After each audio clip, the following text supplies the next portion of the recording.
the situation. But I have another document put out by the House Banking Committee, Banking and Currency Committee in 1964 that literally says money is created out of thin air and the American people are obligated to pay it back with interest. Now, the House of Representatives said that. If you followed the news, which I don't very much, but in the last 6 weeks, Representative James Traficant from Ohio was recently indicted by the federal government. I believe strictly solely for political purposes. Representative Traficant had the audacity in 1993 to stand on the floor of the House of Representatives and make the statement, ladies and gentlemen, we all know that the only reason we're here is to oversee the largest bankruptcy in the history of the earth, the corporation of the United States of America. Now, that's not an exact quote, but that's generally what he said.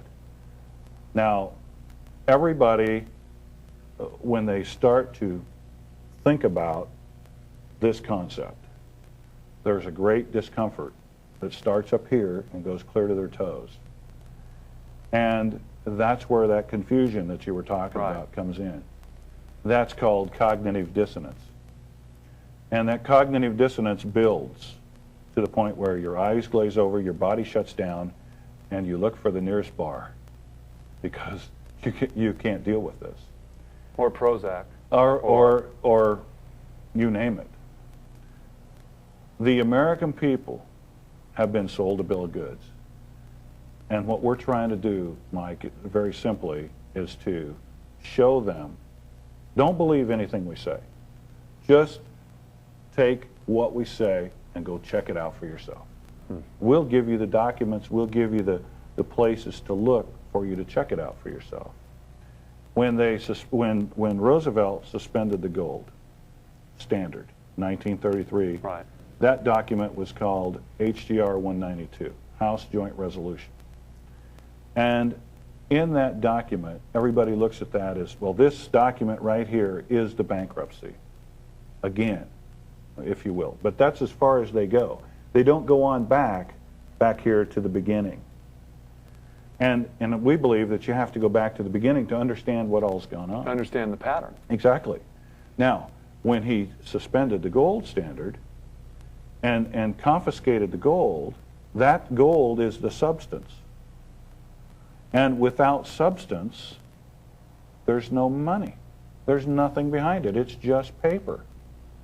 Everybody in my father and mother's generation understands that it's just paper because they lived through that period of time and in some form or fashion. Their parents lived through it and they talked about it. What the HJR 192 actually did is, if we lived back then, if you and I were doing business in 1928, and I went to you and I said, Mike, listen, you know, I got this little business over here, this little farm, and I need to borrow $10,000. That's like $1 million today or more.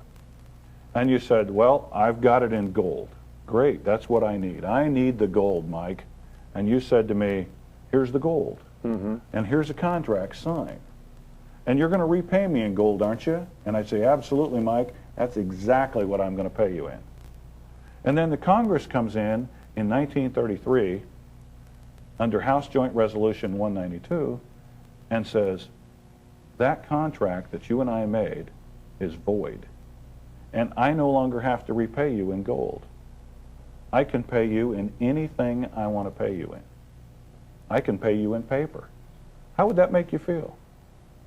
Feel like I got ripped off. You did get ripped off. Yeah. Okay? But that's exactly what HJR 192 did. It took your ability to force me to pay you in gold and made you take whatever I give you. I can give you a promissory note. Here you go. You're paid in full. Take me to court. I beg you. Because you're going to lose. And that's exactly what's going on today. There is no money. And what we're trying to teach people is that these green pieces of paper that they're carrying around are just evidences of this debt. back here issued by the Federal Reserve. And we all know that whoever gathers the most debt pays the most taxes. So how big is your income? Now, this is what I like, and we got to close this up because, I mean, if they want more of you, then I understand. Then they've got to get to one of your seminars. They've got to, because I mean, you'll keep going on and on and on with this amazing information. It goes for 2 or 3 days. Right, and the one thing that does concern me, just as the everyday kind of guy, is that if they're not afraid to take my land, if they're not afraid to use me as a person.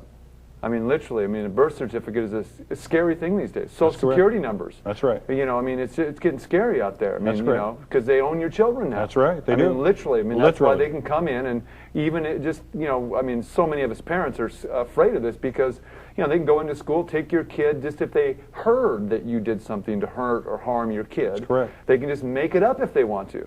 And it doesn't even have to be you're guilty. Till, you know, or innocent till proven guilty. That's another day's subject. Yeah, because it is actually their possession anyway. That's correct. You know, and so if they keep taking more of who we are and what we are, what do we have left to give them? Our spirit, our what? Our kidney? I mean, you know, I mean, it just. And I think that what is resonating within people and why people are flocking to your trainings, your teachings, your seminars.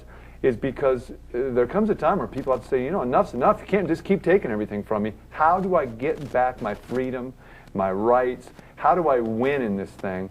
And you're teaching them how to do it, because it just comes right down to that. Yeah, and we are doing that. We're attempting to do that every day. And I just want to build on that one thing real quickly, and think in commercial terms, if you will, to this statement. If that birth certificate was pledged, there's always 2 sides of a ledger in accounting.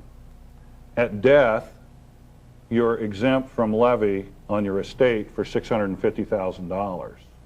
Where did that $650,000 come from? Because there has to be an offsetting entry. If this is at death, there has to be an offsetting entry at birth. Now, if that was pledged, a pledge is a collateralization, is it not? Yeah, absolutely. All right. Now, in a war, people get killed. And innocent people get killed. And innocent people are people that are without arms. They're not engaged in the battle. And you know what that's called? Collateral damage. Now, think about those words. Someone got killed. But it's reported like this. There were 40 people killed on a bus when an inadvertent bomb dropped by NATO in Kosovo went awry and hit the bus. So let's go to the Pentagon to see what happened. And so they cut over to a news clip at the Pentagon, and this general's standing up there and he says, in every military action you expect to have collateral damage. Well, wait a minute. That sends off all kinds of red lights and little bells in my mind, because people are dead and they're just collateral. And people say, well, that collateral, that means this over here. Well, in my world, it means collateral. It means there's a pledge on those people, and it's everybody in the world.